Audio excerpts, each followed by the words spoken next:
¿En qué minuto tú te diste cuenta que lo que me mencionabas hace rato, en qué minuto tú te diste cuenta de que esto era mucho más oscuro de lo que uno cree? ¿Con qué? ¿Tenéis como ese momento específico? Sí, o sea, yo partí todo esto, primero fui una vez para allá, a la colonia, que está abierta ahora como centro turístico, tú puedes ir a comer, hay un hotel, y ellos a mí me hicieron un tour. Uno de los colonos me contó la historia y me llevó a caminar. Y me llevó a un subterráneo que tienen, detrás del casino donde se come, que era el centro de reuniones, donde Paul Schaeffer reunía a todos los colonos separados por sexo y donde hacía su cátedra, donde los castigaba, donde hacía un montón de cosas. Y me muestra como aquí tenemos todo lo de ese tiempo para no olvidarlo. Ah, ya, ok, ellos están muy conscientes finalmente. Sí, y por eso redactaron una carta de perdón hacia nuestros conciudadanos chilenos, etcétera.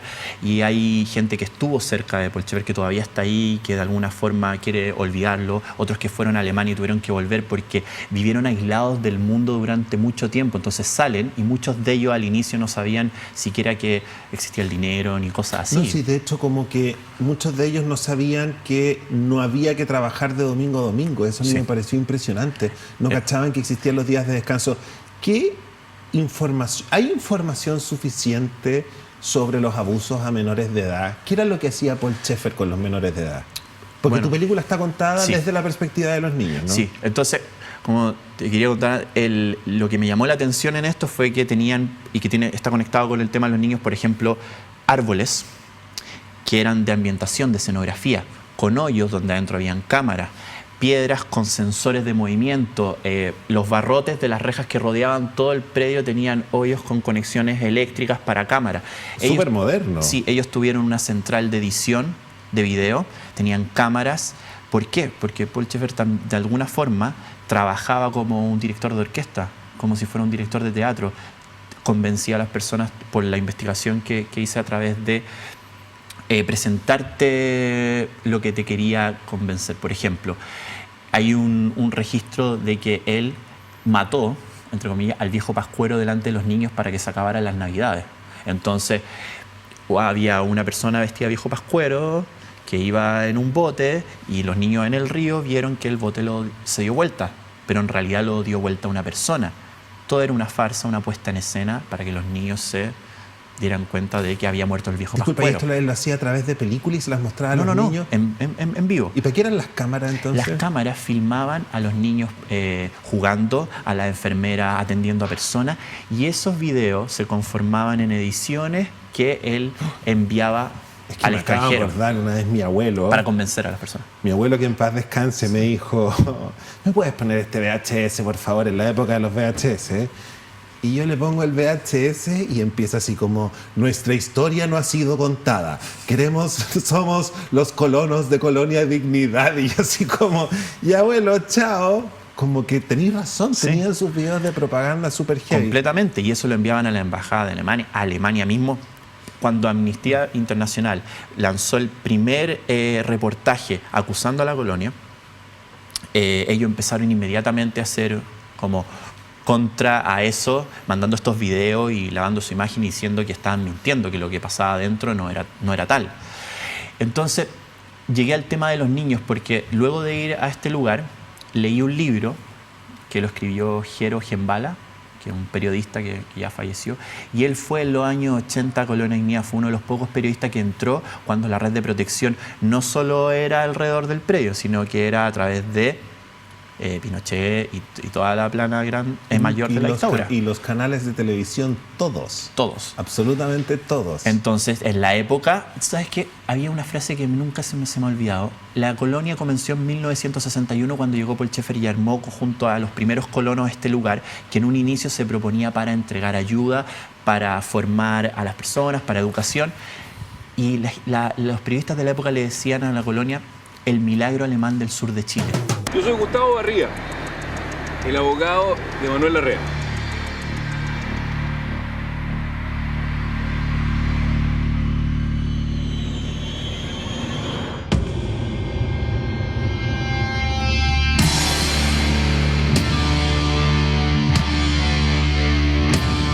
¡Qué buena.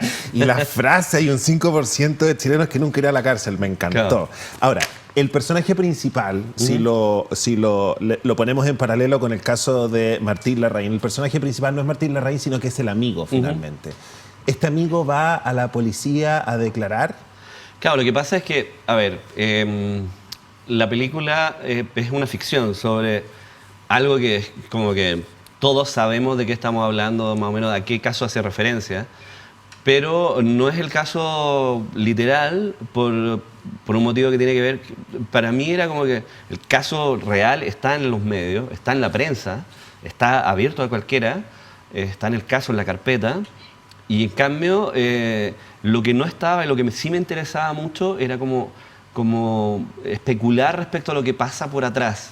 Y no lo que pasa por atrás como un tipo malo así que se papá, maté a una persona, oh, no te preocupes hijo, estará todo bien, sino que quería a alguien como que le toque este tema de lado. Entonces cuando me enteré de este personaje que existía en el caso de Martín Larraín, que era un amigo que iba atrás con un bidón de piscola, yo dije, puta, la imagen de un pendejo borrado de borracho esa noche en la parte de atrás de un auto con un bidón de piscola fue así como que ese es el punto de vista que voy a tomar en la película, porque básicamente es como un poco lo que nos pasa a nosotros, que nosotros intuimos y tenemos, no sé, mucha certeza de lo que pasó, pero yo creo que no es una certeza suficiente como para condenar a alguien, ¿cachai? O sea, es como que, pues no sabemos, no estuvimos ahí. Lo que hace un buen abogado y lo que hacen los abogados de Martín Larraín es generar esta duda enorme. O sea, pero hay un montón de cosas que uno dice, oye, estos gallos podrían claro, ser... exactamente, pero además, pero incluso en el primer juicio sí lo encuentran culpable de manejo de estado de ebriedad con resultado de muerte, que tenía una pena de, no sé, tantos años en la cárcel, primer crimen, hay intachable conducta anterior, no te vayas en cana.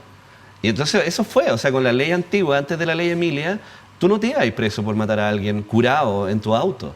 No te ibas preso, no había castigo tampoco. Era un agravante si tú no te hacías la alcoholemia. Pero ahora con la ley Emilia, con esa sí te vas preso. Entonces, lo que quisimos hacer con esta película también fue como que, ok, imaginemos que existe la ley Emilia y que esto ocurre hoy en día. Y descubrimos que era súper fácil zafar de todas maneras. ¿Cachai? ¿Qué pasó al final con Martín Larraín? Nada, hicieron un segundo juicio y lo absolvieron de todo cargo, ni siquiera quedó con... O sea, puede manejar. En el primer juicio había quedado con una serie de medidas cautelares y había quedado con, no sé, con una suspensión de pena, tenía que ir a firmar, no podía manejar, etc. En esta otra, mucho gusto. ¿Cuál fue la razón de por qué Porque encontraron que las pruebas no eran suficientes, encontraron que, en fin, o sea, como que... ¿Y tú consideras que las pruebas eran suficientes por lo que Yo no sé, yo creo que hay un problema de la fiscalía. Ahí es un problema como que los fiscales tapados de pega, ¿cachai? O sea, tú tenés fiscales que tienen un montón de pega, va la familia Larraín y le paga 10 millones de pesos, que son como $15.000, no son 20, a la familia, a la viuda de Hernán Canales, y entonces como que más encima frenan todo lo que es la investigación civil, del caso civil, que hubiese podido investigar y aportar pruebas al caso penal, no existe porque ya no hay esa querella.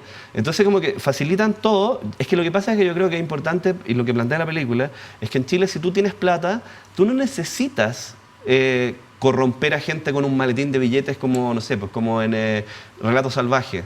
Yo creo que en eso Chile es muy distinto a otros países de Latinoamérica. Como que existe la misma corrupción, pero aquí no es la corrupción de tirar un maletín con billetes a un convento. ¿Cuál es? Es como hacer boletas. Y todo contable, y tú descuentas esas boletas, y tú, es como súper legal, pero es como un robo, que es como que, ¿para qué vaya a violar la ley? Más simple, está institucionalizado. ¿Para qué vaya a violar la ley si sabes que puedes manipularla al punto de tener siempre la razón? Hay un comediante que se llama Andrew Bukovich, que yo encuentro que es el mejor, que tiene un chiste muy bueno que dice que para el 18, que en el fondo en Chile todos tenemos permiso para matar a una persona borracha. ¿Cachai? ¿No? Que para el 18 en el fondo todos, una podemos matar. Sin embargo, tengo la sensación que para la opinión pública, el caso de Martín Larraín fue tomado, hay un doble estándar, porque siento que con Johnny Herrera no pasó lo mismo. Ya, Johnny Herrera lo olvidamos, no, y no solo lo olvidamos, sino que... No, lo digo no solo porque soy de la U, sino que... sino que porque pasaron varias cosas distintas. O sea, Johnny Herrera iba curado, iba a exceso de velocidad, atropelló a una persona y la mató. Se quedó en el lugar, esperó la ambulancia, se hizo la alcoholemia y se fue preso. Perfecto. ¿Te fijas? En este caso... Sí, pero se fue preso, pero es que la ley, la ley en aquel tiempo no permitía, si era tu primera falta, tú te ibas a ir libre, si esa era la ley. Entonces por eso se inventó... Es lo que dice Sandra Bukovic. Esta aberración que es la ley Emilia, que inventaron un montón de cosas. Lo que hace la ley Emilia, básicamente, al final de cuentas, es que te suspende garantías constitucionales durante un año. Te dice, durante un año tú no se puede aplicar la intachable conducta anterior. Okay. Entonces, como no tienes intachable conducta anterior, te vas preso. Perfecto. Y las condenas son, no sé, absurdas, ¿cachai? Son 20 años, 17 Digamos, años. pero es lo que debería y finalmente... Pero es que en ese caso, es que también es como que, no sé, yo creo que tiene que ver mucho con cómo se hacen las leyes en Chile. ¿No te parece absurdo que una persona manejando ebria... Sí, pero 17 años sí. Me parece absolutamente irracional. ¿Te parece mucho? Sí, porque no hay intención. O sea, de hecho, incluso es más... O sea, yo creo que si tú vas curado con la ley Emilia y atropelláis a alguien y se muere... o no se muere, o queda herida, ¿sabes qué te conviene más? Salir, agarrarlo, ir a dejarlo a su casa, sacarlo, secuestrarlo, matarlo de un tiro en la cabeza, y tu pena va a ser menor. Perfecto. O sea, como que el homicidio intencional tiene menor pena que un homicidio accidental. Perfecto. Y eso es porque la ley la hicieron, no sé, en el Congreso para sacar flashes. Perfecto. Cuando después del caso de Emilia. Cuando nosotros hablamos con un montón de abogados, con un montón de defensores públicos, con un montón de gente, con penalistas, y toda la gente nos decía transversalmente que la ley Emilia es una aberración legal. Pero también me parece que si tú te vayas a subir ebrio, si te vayas a subir ebrio en un auto, No, tú obvio. tú sabes qué te puede pasar. Y es el equivalente a andar como con una pistola cargada con el gatillo Claro, puesto, claro, ¿no? pero la intención es distinta. O sea, hay una cosa que es como que... Yo nunca pensaría que Martín Larraín se subió al auto y dijo, voy a matar a un hueón, ¿cachai? O sea, yo creo Sí, que... pero no es que haya una intención de matar, sí, Hay pero sí una negligencia y una responsabilidad. negligencia que tú sabís. Y hay una negligencia, digamos, dolosa y hay una negligencia criminal. Eso estamos de acuerdo. Pero no es la intención. Perfecto. O sea, yo creo que sí te tenéis que ir en la cárcel. O sea, es lógico que te vayáis en cana. Ahora, pero 15 años es demasiado. Ya, volvamos entonces a la película. ¿El personaje de Martín Larraín aparece en la película? Porque no lo vi en el tráiler. No, aparece uno que es como que se llama Manuel Larrea, que es como mantiene las iniciales y es como lo que vendría a ser su... ¿Y cuánto aparece? ¿Harto, poco? No, aparece al principio de la película en el carrete, es como el amigo, el nuevo amigo, una cosa así. Y como esta protagónico. pregunta es muy mía y muy gay y muy de todo. ¿Y Martín Larraín, lo pusiste un actor mino o lo pusiste? Sí, claro. Así ¿Por qué lo pusiste un actor mino así horroroso? Pero si no voy a poner, tenía que ¿Por qué le entretener. diste ese gusto? ¿Por qué le diste ese gusto? Debería haberle puesto uno horroroso. No, porque ¿Cachai? yo de hecho la película es bien canalla en ese sentido, porque yo creo que como que así como matar a un hombre te llevaba a un lugar de empatía muy fuerte con alguien que después terminaba siendo un asesino, esta película también juega a llevarte a un lugar como que el carrete donde van es un carrete que yo creo que no existe así de bueno en Ya, ese lugar. perfecto. O sea, como que en una casa, en primera línea, en Zapallar, no hay un carrete así de bueno nunca, porque esos carretes son generalmente súper fome, se juntan todos los que estudian ingeniería comercial a hablar de plata, ¿cachai? Tenés Así razón. como que todos los que estudian medicina en la Católica se juntan a hablar de cómo le van a poner a la clínica, ¿cachai? De dónde la van a poner y en qué lugar. Y Los del civil se juntan a hablar de My Little Pony. Exactamente, y terminan, pero... Perfecto. Cuando vino Constanza, en el programa el día lunes que era de la entrevista, yo les preguntaba qué audiencias los cineastas parecieran dejar afuera. Y me decía, bueno, yo las tuve que poner contra la espada y la pared porque ya son súper defensoras de los realizadores y a mí me dio la sensación de que el cine estaba en buenas manos finalmente. Pero me dijeron que la tercera edad era algo que no se trataba mucho en el cine chileno.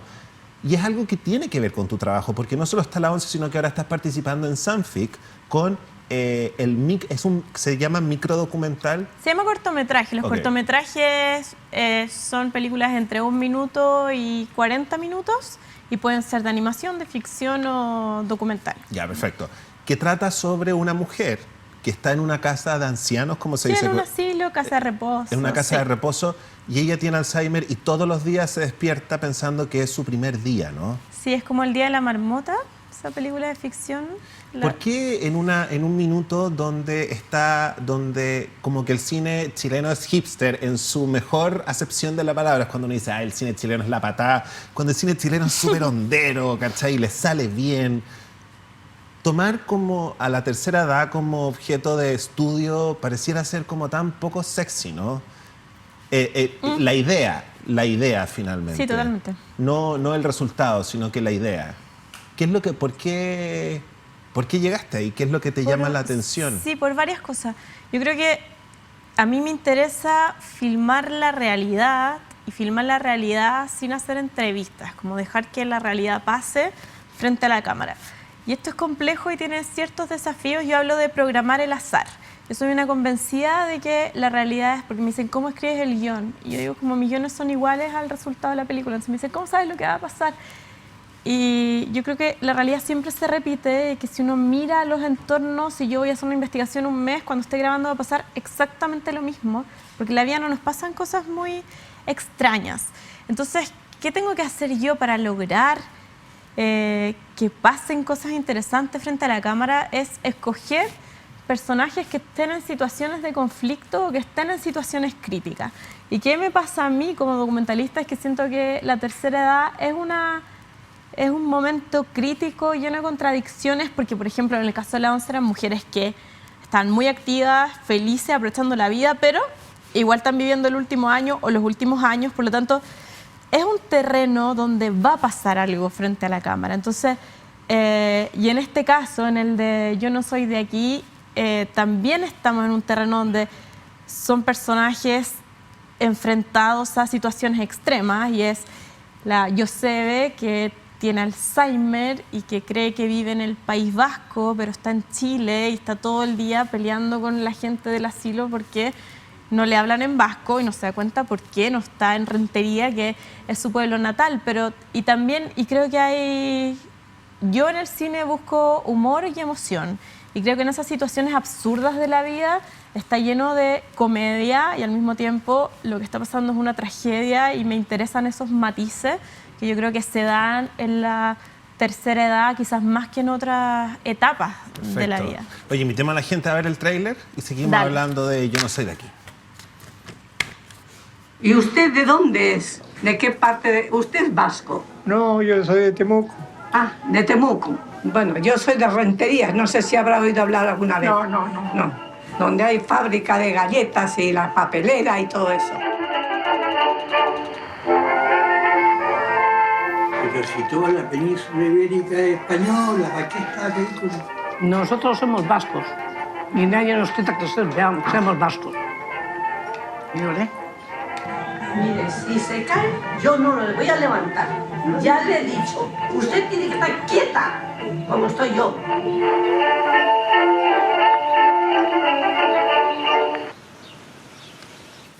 Yo no soy de aquí. ¿Qué pasa con la ética cuando uno elige como objeto de estudio, se dice, ¿no? Cuando uno elige como objeto de estudio a una persona que tiene una enfermedad mental.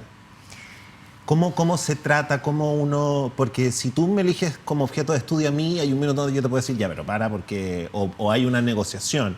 ¿Hay una falta de negociación o hay una merma en la negociación de una persona que podría tener una enfermedad mental, y cómo eso lo suple si es que la hay? Gran tema, o sea, da para mucho rato, porque creo que lo que hoy día los límites entre, no sé si lo hablaron esta semana, pero los límites entre la ficción y el documental están muy difusos. O sea, el documental puede usar actores, puede usar animación, la ficción trabaja con gente real, o sea, hay cruces totales, pero creo que lo que diferencia definitivamente un documental de una ficción es que uno como director tiene un compromiso ético con los personajes, más allá de si tienen demencia o no, y tiene que ver con ser fieles a lo que uno vio del personaje. Y a veces lo que uno vio del personaje incluso no son cosas... O sea, tengo a veces materiales que muestran realidad del personaje, pero uno que conoce al personaje dice, uy, ese día la embarró y él no es así.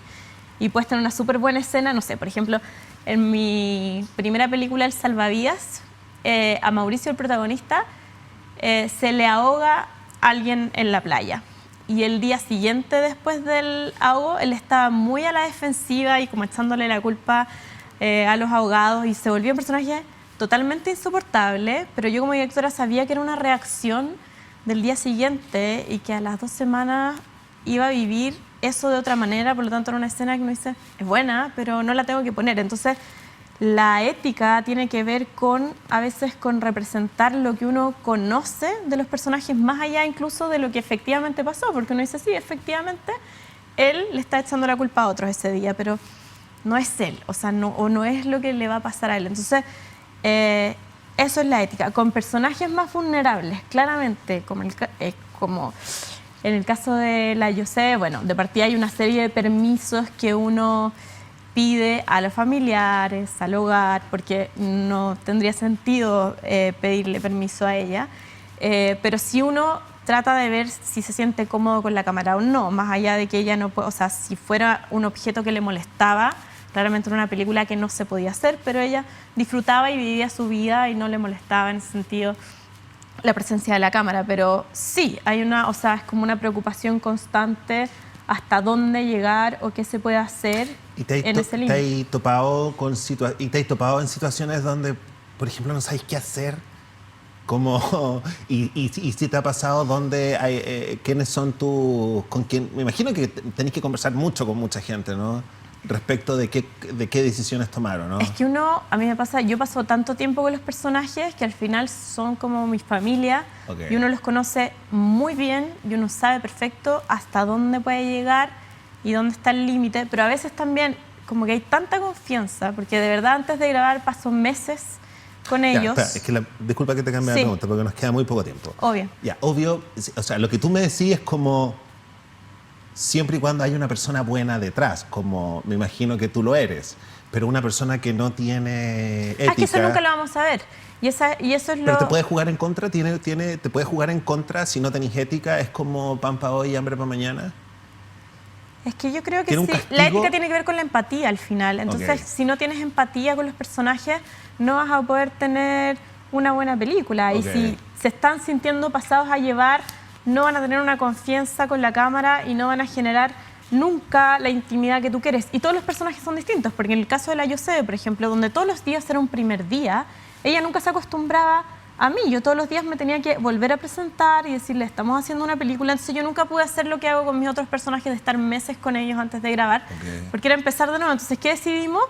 Yo me vestía de enfermera y la codirectora se vestía de enfermera y éramos gente del hogar porque era difícil la dinámica de empezar todos los días la misma historia. Entonces, creo que uno se va acomodando y se va inventando cómo no alterar o cómo convivir con esos personajes.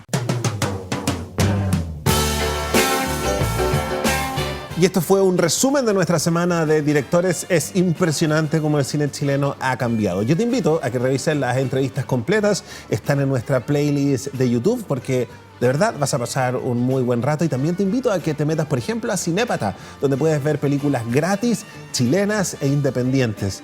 Incluso podría poner mis manos al fuego de que en algunos casos es mucho mejor y más entretenido que Netflix. Eso, cuídate y nos tomamos otro día a las 11 aquí en VX.